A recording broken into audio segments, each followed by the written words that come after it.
এবং এই 22 গজে ভারত বিদ্বেষ এমন জায়গায় পৌঁছেছে যে এক তো তারা ভারতে এসে খেলতে চাইছে না, আবার দেখা যাচ্ছে ভারতের কোনো ক্রিকেটও তারা দেখতে চাইছে না। অর্থাৎ আইপিএল বাংলাদেশে সম্প্রচার বন্ধ। আইপিএলে মুস্তাফিজুর রহমানকে বাদের জের এবার বাংলাদেশে আইপিএলের ম্যাচ সম্প্রচার বন্ধ। একরকম পাল্টা চাপের কৌশল বলা যেতেই পারে। আর সেই চাপের কৌশলে ভারত বিদ্বেষ আরো স্পষ্ট।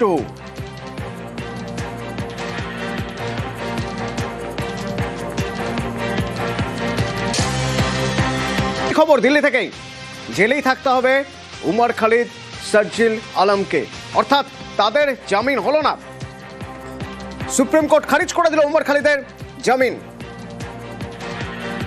শারজিল ইমামের জামিনের আর্জিও খারিজ। 2020 দিল্লি হিংসা মামলায় দুজন অভিযুক্ত, তাদের জামিন দিল না সুপ্রিম কোর্ট। আমার সঙ্গে মৈত্রেয়ী রয়েছে। মৈত্রেয়ী, শারজিল ইমাম, উমর খালিদের জামিন হলো না, কিন্তু ওই একই মামলায় আর 5 জনের জামিন সুপ্রিম কোর্টের।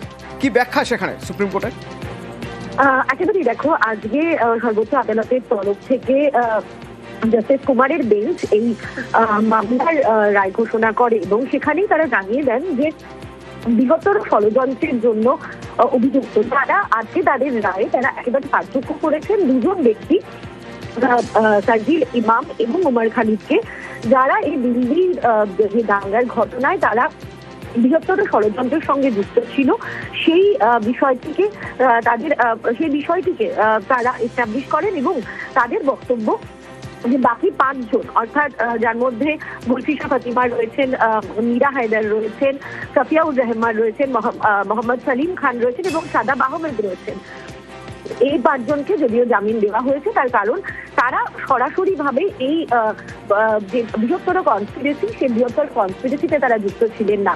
এবং তো এখানে আজকে যখন রায় ঘোষণা করে জাস্টিস কুমারের বেঞ্চ, সেই সময় তাদের বক্তব্য খুব স্পষ্ট ছিল, যেহেতু ইউএপিএ ধারায় এই দুজন ব্যক্তি অর্থাৎ উমর খালিদ এবং শারজিল ইমামের বিরুদ্ধে মামলা চলছে, ফলে সেখানে মামলার ডিলে হওয়া এবং সেখানে এখনো পর্যন্ত যে শুনানি পর্ব সেটা চলছে না, সেটাকে খুব একটা বেশি গুরুত্ব না দিয়ে তারা যেটা দেখার চেষ্টা করছেন যারা ইম্পর্টেন্ট যে সমস্ত সাক্ষীরা রয়েছে তাদের জবানবন্দি নেওয়া এবং সেই বিষয়টাকে এস্টাবলিশ করার কতটা সময় দেওয়া হয়েছে এবং সেটা কতদিনের মধ্যে শেষ করা হবে সেই জায়গাটাকে তারা বেশি গুরুত্ব দিয়েছেন। আদালতের তরফ থেকে এটাও আজকে বলে দেওয়া হয়েছে 1 বছর বাদে শারজিল ইমাম এবং উমর খালিদ তারা আবারও জামিনের জন্য আবেদন করতে পারবেন। ধন্যবাদ।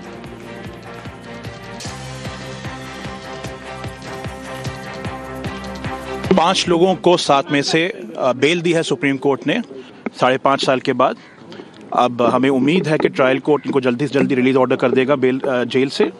सुप्रीम कोर्ट ने ये भी कहा है 2 लोगों का, उमर खालिद और शारजिल इमाम की बेल खारिज करते हुए कि केस जल्दी से जल्दी चलना चाहिए और अगर 1 साल में सारे प्रोटेक्टेड विटनेस जो होते हैं अगर वो उनका एग्जामिनेशन ख़त्म नहीं हुआ तो 1 साल बाद उमर खालिद और शारजिल इमाम बेल के लिए फिर अप्लाई कर सकते हैं।